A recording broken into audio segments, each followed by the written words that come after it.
사랑하는 통리의 성도 여러분, 오늘도 이렇게 여러분들과 함께 말씀으로 만나게 된 것에 기쁜 감사를 드립니다.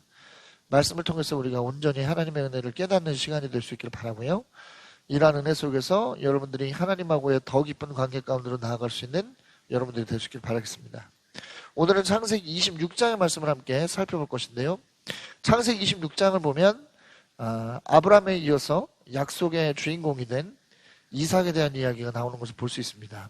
이삭은 참 평탄한 삶을 살았던 인물입니다. 2세대로서 누릴 수 있는 복을 온전히 누렸던 사람이라고 할 수가 있겠습니다. 그가 어떻게 이러한 복을 누릴 수 있었는가? 오늘 본문을 통해서 우리는 확인해 볼 수 있어요. 자, 그러면 본문을 한번 들어가서 이러한 부분들을 좀 확인해 보고 우리의 삶에 어떻게 접목할 수 있겠는가를 생각해 보도록 하겠습니다. 자, 첫 번째 단락입니다. 1에서 6절입니다. 1에서 6절. 그랄 땅이에요. 그랄 땅. 자, 이삭이 부엘라 헤로이 땅에 부엘라 헤로이 땅에서 살고 있다가 흉년이 드니까 그랄 땅, 그렇죠? 그랄이 어디입니까? 블레셋, 블레셋 땅에 그랄로 옮겨가게 되는 그런 일이 있었습니다. 그랄은 우리가 참 익숙한 곳이에요. 왜냐하면 아브라함이 그곳에서 오래 머물러 살았었던 그런 땅이기 때문이죠. 창세기 21장 34절을 보면 아브라함이 그 땅에 오래 머물러 살았다라고 하는 기록을 볼 수가 있습니다. 자, 아무튼 그래요. 아버지가 오래 머물렀던 그 땅으로 이삭이 옮겨간 것입니다.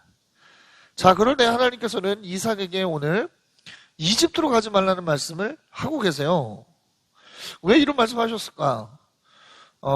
아마도 그랄 땅에 오래 머물지 않고 그랄 땅을 경유해서 이집트로 가려고 했던 것 같습니다. 그렇기 때문에 미리 이집트에 가지 말 것을 하나님께서 말씀을 하신 거죠. 그리고는 뜻밖의 말씀을 하셔요. 내가 너에게 살라고 한 이 땅에서 살아라. 이 땅에서 살아야 내가 너를 보살피고 복을 줄 것이다 말씀하고 있다는 것이죠. 그러면서 아브라함에게 하셨던 세 가지 약속을 동일하게 이삭에게도 하시는 것을 볼 수가 있습니다. 첫 번째 뭐죠? 이 땅을 내가 너와 너의 자손에게 주겠다. 땅에 대한 약속을 하셨고, 두 번째는 뭐죠? 아브라함과의 약속을 이루어서 너의 자손을 하늘의 별과 같이 많게 하겠다. 많은 자손에 대한 약속을 하셨고요. 세 번째, 모든 민족이 내 씨의 덕을 입어 복을 받게 할 것이다라고 하는 복의 근원에 대한 말씀을 하시고 있는 것을 볼 수가 있습니다. 그러니까 아브라함에게 주어진 약속이 이삭에게 그대로 주어지고 있는 것이죠. 이게 뭐예요? 아브라함 때 시작된 이 집안의 비전의 가업이 이삭에게까지 이어지는 그런 것을 말씀하고 있는 것을 볼 수가 있습니다. 이런 약속을 받은 이삭은 그랄 땅에 그대로 머물죠. 하나님의 명령에 순종하는 이삭의 모습을 볼 수가 있습니다. 자, 우리는 이런 부분들을 생각해 볼 필요가 있어요. 그것은 이삭이 아브라함에게 주어진 약속, 그 비전의 가업을 이을 만한 자질을 갖고 있다는 것을 보여줍니다. 왜 그렇죠? 하나님의 말씀에 있는 그대로 순종하는 모습이 그런 모습을 잘 보여주는 거예요. 자, 하나님께서는 이런 말씀을 하세요. 이삭에게 이런 약속을 하신 이유가 그의 아버지 아브라함이 하나님의 말씀에 순종하고 명령과 계명과 율례와 법도를 지켰기 때문이라는 거예요. 네. 그렇게 아브라함이 하나님의 말씀에 순종하고 명령과 계율과 율례와 법도에 순종했기 때문에, 그러니까 순종한 그 이유가 이 약속이 하나님께서 아브라함에게 뿐만 아니라 그 아들 이삭에게까지 이어지는 그러한 원동력이 됐다는 것이죠. 그러니까 이게 뭐예요? 이삭도 이렇게 하나님의 말씀에 순종하는 그러한 모습을 보면 충분히 뭐예요? 아브라함과 같이 이 약속의 주인공이 되는 그러한 자격을 갖췄다는 것을 알 수가 있는 것이죠. 여러분, 하나님의 말씀을 온전히 지키는 것, 하나님의 말씀에 온전히 순종하는 것은요, 우리가 하나님의 약속의 사람으로 선택될 수 있는, 하나님의 약속이 우리 가운데서 온전히 이루어질 수 있는 가장 확실한 길이라는 것을 여러분 아시기 바랍니다. 자, 하나님을 믿는다면 우리는 하나님께서 말씀하시는 믿음의 삶을 살아야 되는 거예요. 그럴 때 우리가 하나님께서 우리 가운데 약속하신 그런 모든 약속들이 이루어지고 우리는 그에 따른 합당한 복을 누릴 수 있는 겁니다.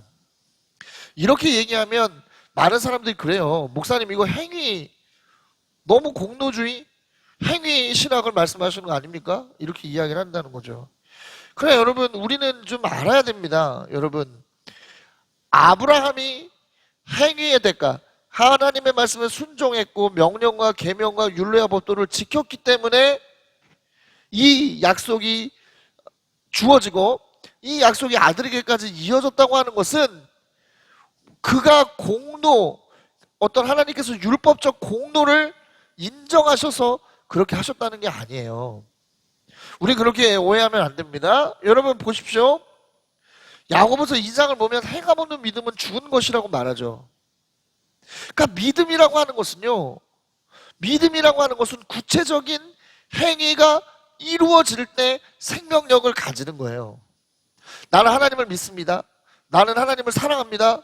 이렇게 말하는 것으로 끝나는 것이 아니라 정말 하나님을 사랑하는 마음으로 하나님 앞에서 하나님의 말씀을 늘 가까이 하고 하나님의 말씀을 늘 지키는 그 행위가 이루어져야만 내가 고백하는 믿음의 고백이 생명력을 갖는 것이지, 나는 말로는 하나님을 사랑하고 나는 하나님을 따르고 이렇게 이야기를 하면서 내 삶에서 나타나는 그 어떤 부분도 하나님의 말씀과 하나님의 약속에 순종하는 부분이 나타나지 않는다면 그 믿음은 우리에게 아무런 유익함이 없는 믿음일 수밖에 없는 것입니다.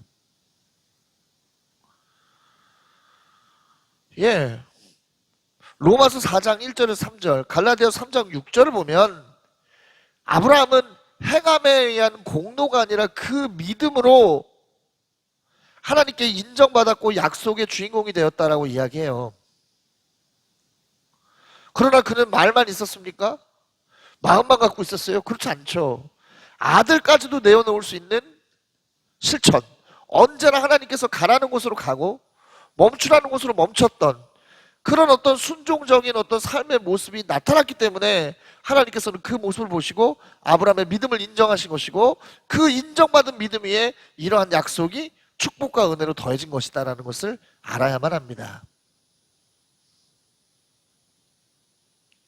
사랑하는 여러분, 제대로 된 믿음의 가치를 깨닫고 아시길 바랍니다. 그리고 여러분, 그것을 통해서 여러분들 온전한 복과 은혜를 누리시는 여러분들 되시기를 그리스도 이름으로 강력히 축원합니다. 다음 단락으로 가죠. 7에서 11절입니다. 7에서 11절 반복이에요. 반복. 자, 그랄 땅에 머물게 됐는데 갑자기 이삭 안에 두려움이 생겨요. 어떤 두려움이냐? 그곳의 사람들이 이삭의 아내 리브가를 보고 어떻게 해요? 너무 리브가가 이쁘니까 내가 이 여자의 남편이라고 말하면 자신을 죽이고 리브가를 빼앗을 것이라고 생각하는 그런 두려움이 발동한 거예요. 이거 많이 본 이야기죠? 예. 어디서 볼 수 있었던 이야기죠? 그 아버지 아브라함에게서 볼 수 있었던 그런 모습이지 않습니까? 여러분 생각해보면 자녀는 부모가 가지고 있는 두려움을 그대로 담습니다. 물질에 대해서 두려워하는 마음을 갖고 있으면 자녀들도 그 물질에 대한 두려운 마음을 갖게 돼요. 뭔가 사람에 대한 두려움을 갖고 있으면 자녀들도 사람에 대한 두려움을 갖게 됩니다. 자녀는 부모의 그림자의 영향을 받게 돼 있어요. 그러니까 우리는 뭐 해야 됩니까? 우리 안에 있는 그림자, 우리 안에 있는 두려움을 극복하는 사람들이 되어야 한다는 것이죠. 극복하는 여러분들 되시길 바라요. 여러분 어쨌든 이러한 마음은 이삭으로 하여금 아브라함과 똑같은 행동을 하게 합니다. 거짓말로 인간적 방법을 동원해서 그 상황을 모면하려고 하는 모습을 보이는 거죠. 그러나 성경의 내용을 보십시오. 이삭에게 무슨 일이 있었습니까? 그곳에 꽤 오래 머물렀습니다만 어느 누구도 리브가를 데려가려고 하지 않았어요. 그러니까 이건 뭐예요? 이삭이 가지고 있는 이 두려움이나 실체가 있는 두려움이 아니다. 실체가 없는 것이다 라는 것을 알 수가 있는 것이죠. 우리가 가지고 있는 두려움이 그래요. 우리의 두려움에는 늘 근거가 없습니다. 두려움은 뭔가 확실한 사실에서부터 오는 게 아닙니다. 우리의 상상력으로부터 와요. 상상력으로부터 옵니다. 근데 이 두려움은 힘이 너무 세요. 보십시오. 언제나 이삭은 하나님과 관계했던 사람이죠. 그렇죠? 언제나 관계. 우리가 봤지만 자녀의 문제에 있어서도 하나님 앞에 묻는 사람이었고, 또 어떻게 했어요? 들판에 나가서 늘 하나님과 관계했던 이 이삭. 또 리브가도 마찬가지죠. 문제가 있을 때 어떻게 했어요? 자녀들이 자꾸 뱃속에서 문제를 일으킬 때 어떻게 했다? 하나님 앞에 나가서 물을 수 있었던 관계지향적인 부부였는데, 이 관계지향적인 이삭과 리브가마저도 하나님 앞에 묻고 하나님의 음성을 듣는 것들이 없어지고 뭐 했죠? 인간적 방법을 동원해야만 하는 그런 넘어짐을 안겨주지 않았습니까? 두려움이 이렇게 무서운 거예요. 두려움이 이렇게 무섭습니다. 그래서 우리는 두려움을 늘 이겨야 되는 거예요. 하나님을 붙잡을 때 우리는 두려움을 이길 수 있습니다. 하나님하고의 더 깊은 관계로 나아갈 때 우리는 우리에게 가득한 두려움을 이길 수 있어요. 승리하는 여러분들 되시기를, 두려움에서 승리하는 여러분들 될 수 있기를 그리스도의 이름으로 강력히 축원합니다. 자, 그래도 다행인 것은 리브가가 사라와 같은 수치, 그러니까 다른 남자의 침실로 가는 그 수치는 당하지 않죠. 예. 아비멜렉이 사라가 문제가 됐을 때는 아비멜렉이 이 사라를 데려갔는데, 지금은 이제 아비멜렉이 이 리브가를 데려가지 않았어요. 그러나 좀 관심 있게 봤던 것 같습니다. 관심 있게 봤던 것 같아요. 그들의 장막 쪽을 창밖으로 우연히 바라보다가 뭘 목격하죠? 리브가를 애무라고 하는 표현을 썼으니까, 세번역 성경에 애무라고 하는 표현을 썼으니까 있는 그대로 쓰겠습니다. 이삭이 아내 리브가를 애무하는 모습을 보게 되는 거예요. 이건 뭐 빼도 박도 못하는 거지 뭐. 부부라는 게 딱 나오는 거죠. 그러니까 뭐예요? 이 아비멜렉은 황당할 수밖에 없는 거예요. 그러면서 과거의 생각이 났을 것입니다. 물론 뭐 이게 시간이 많이 흐른 뒤니까 아비멜렉이 그때의 아브라함 때의 아비멜렉이 아닐 수는 있습니다만, 아버지로부터 듣는 뭔가 있었을 거 아니야. 야, 내가 말이야, 사라라고 하는 여자를 말이야, 내가 마음에 들어서 데려왔는데 이런 일이 있었다. 그러니까 뭐 했겠어요? 너는 아무 여자나 그렇게 쫓짝대지 마라. 그렇죠? 그러니까 어떻게 한 거예요, 지금? 이삭, 아름다운 여자가 왔지만 어떻게 하고 있는 거예요? 그냥 지켜보는 것이죠. 그러니 얼마나 황당하고 화가 났겠습니까? 자칫 잘못했다가는 지난번과 같은 잘못을 반복할 수 있고, 자신이 아니더라도 누군가가 그런 잘못을 저질러서 나라 전체가 또 하나님의 심판에 어떤 그런 위험에 빠지게 된다면 엄청난 일이니까요. 이거는 화가 나죠. 그래서 이삭을 불러 추궁합니다. 그래서 똑같이 이야기하죠. 저 여자 때문에 혹시 제가 목숨을 잃을지도 모른다고 생각했습니다. 연약함을 보이게 되죠. 여러분, 인간적인 방법은 반드시 이렇게 허점이 드러나도록 만듭니다. 허점이 드러나도록 만들어요. 완전한 해결책일 수는 없습니다.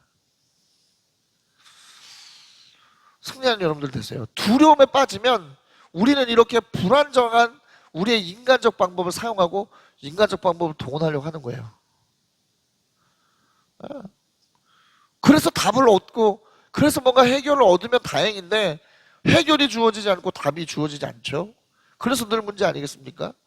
승리하는 우리가 될 수 있기를 바랍니다. 어떠한 순간에도 우리는 두려움에 사로잡혀서 인간적인 방법으로 모든 것들을 해결하는 것이 아니라 관계지향적으로 승리하는 여러분들 되시기를 그리스도 이름으로 강력히 축원합니다. 다음 단락으로 가겠습니다. 12에서 25절 이삭 우물과 이삭입니다. 우물과 이삭. 자, 본 단락을 보면 이삭이 그랄 땅에서 100배의 수확을 거둔 것을 볼 수 있습니다.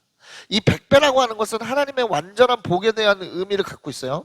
그러니까 그가 하나님께로부터 받을 수 있는 온전한 복을 받았다는 것이죠.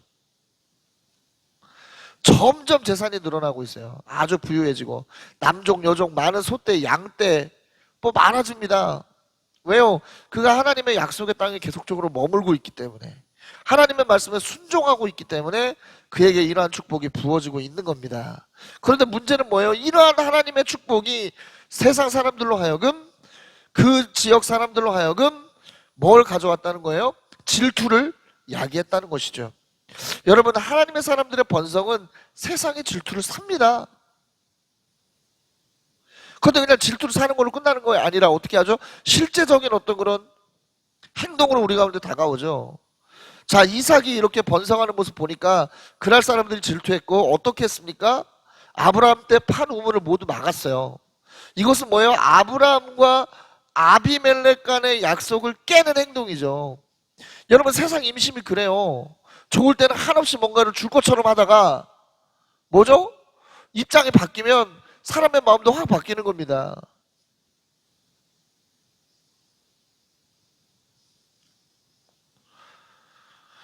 자, 이삭은 장소를 좀 옮겨요.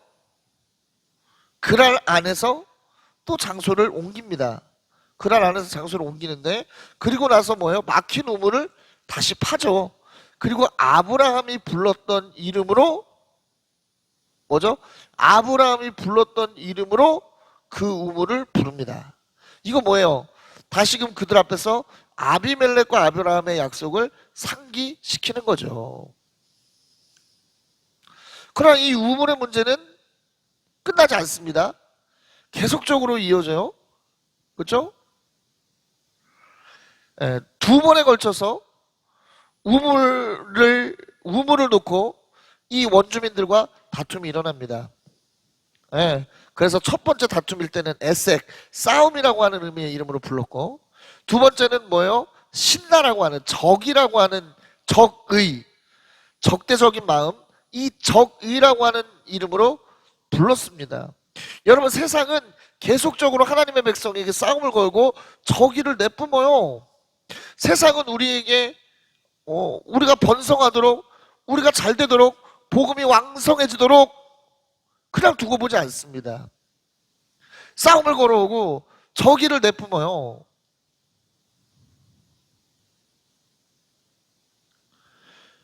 그래서 우리는 어떻게 합니까? 때로는 주춤하게 되고 물러나게 될 때가 있죠. 그들과 뭐 생명을 건 한판 승부를 할 수는 없는 거 아닙니까? 물러나게 되죠. 그러나 이 싸움이 영원하진 않아요. 끝이 있습니다. 르호봇, 장소가 장소를 넓게 하다. 드디어 세 번째 만에 더 이상 그들의 방해를 받지 않는 우물을 갖게 되죠. 르호봇, 장소를 넓게 하다.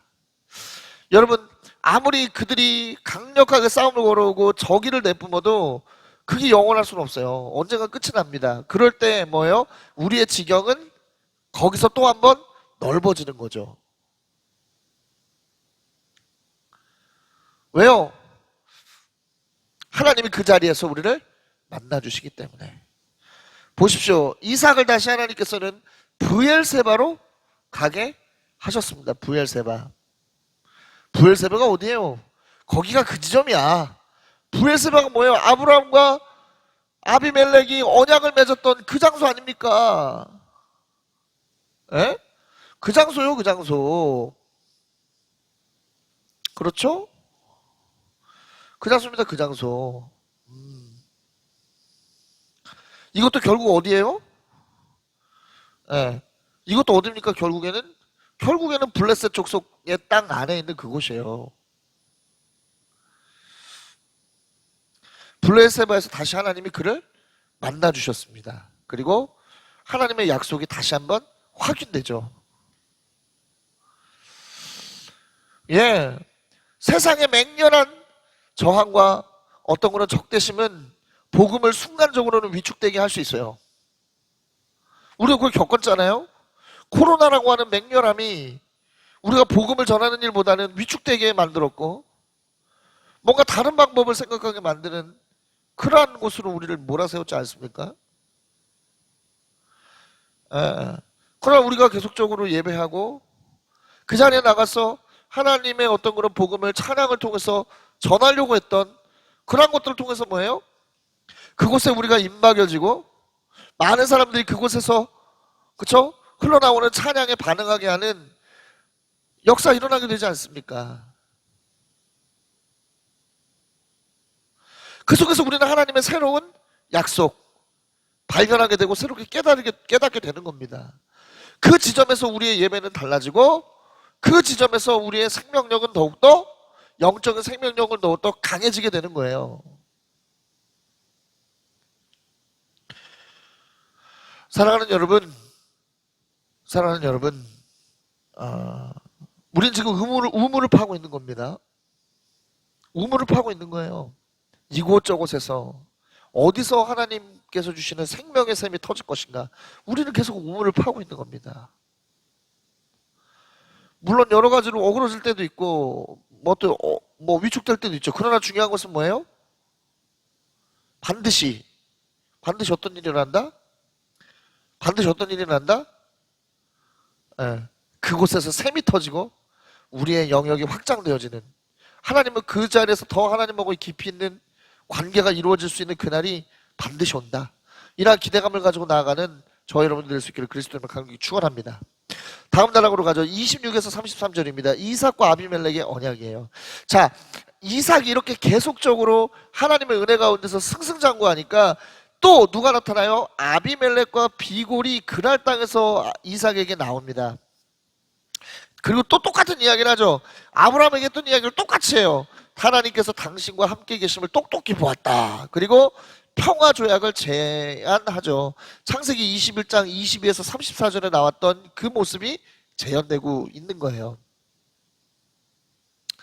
또 이렇게 이삭과 아비멜렉 사이의 언약이 이루어지고 또다시 그 언약을 기념하는 우물이 파지는데 그곳이 다시 명칭이 브엘세바가 되었습니다.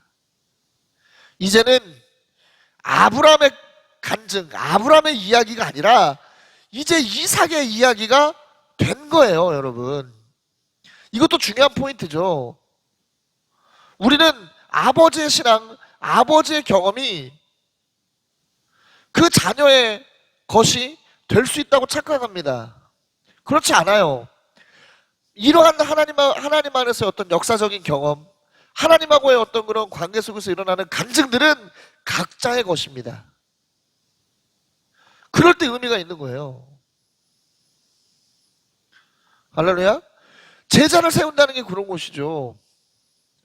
목사님이 경험한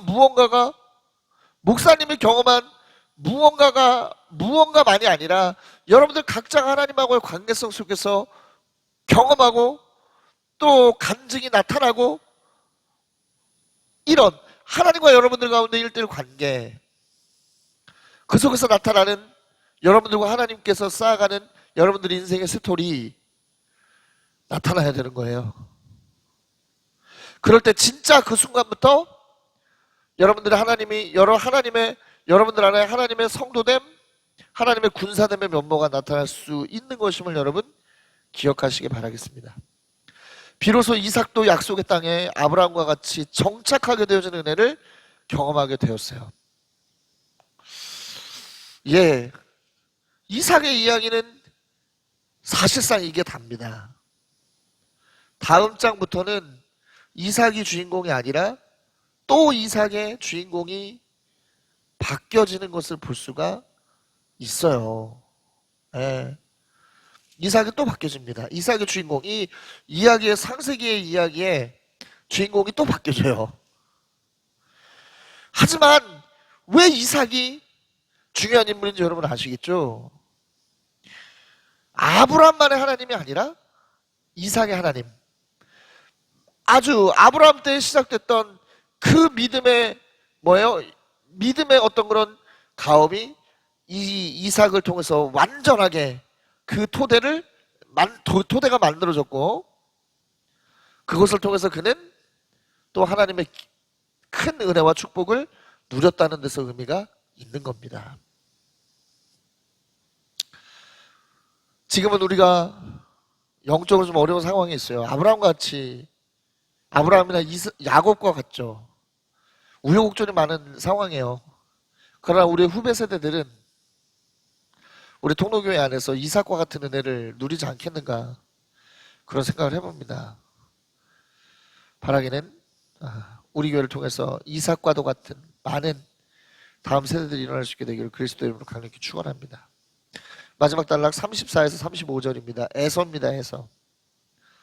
자, 에서가 40세가 되던 해에 햇사람들을 아내로 맞았습니다. 그리고 그녀들이 이삭과 리브가의 근심거리가 됐죠. 왜요? 가나안 원주민들이니까, 우상을 섬기는 가나안 원주민을 부인으로 맞았으니까요.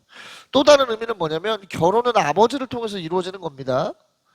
그런데 아무리 마음에 들어도 아버지의 허락이 없이는 결혼이 안 되는 거예요. 그러나 지금 에서는 인간적 절차도 영적인 어떤 기준도 모두 무시하고 자기 마음대로 하고 있어요.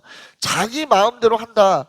여러분 중요하죠? 아까는 어땠습니까? 이삭은 자기 마음대로 하는 사람이 아니라 순종하는 사람이었기 때문에 아브라함부터 시작된 영적인 기업을 이을 수 있는 자격이 생겼어요. 그러나 에서는 어떻습니까? 벌써부터 불순종하는 것이 배어있는 사람이야. 그는 결코 이 영적인 기업을 이을 수 있는 자세가 돼 있지 않는 사람이라는 것을 보여주는 것이죠. 하나님의 나라에서는요, 마음대로 행하는 자들, 그런 자들을 통해서 하나님의 역사가 일어나지 않습니다. 어떤 사람들을 통해서? 하나님께서 세우신 질서 안에서, 하나님께서 세우신 말씀의 기준 안에서 행하고 나아가는 사람들을 통해서 하나님의 영적인 과제들을 이어진다는 것을 여러분 기억하시기 바랍니다. 바라기는 우리 안에 정말 아브라함과 이삭과 같이 하나님의 말씀에 절대적으로 순종할 수 있는 기준들이 생겨나는 역사가 있기를 그리스도 이름으로 강력히 축원합니다.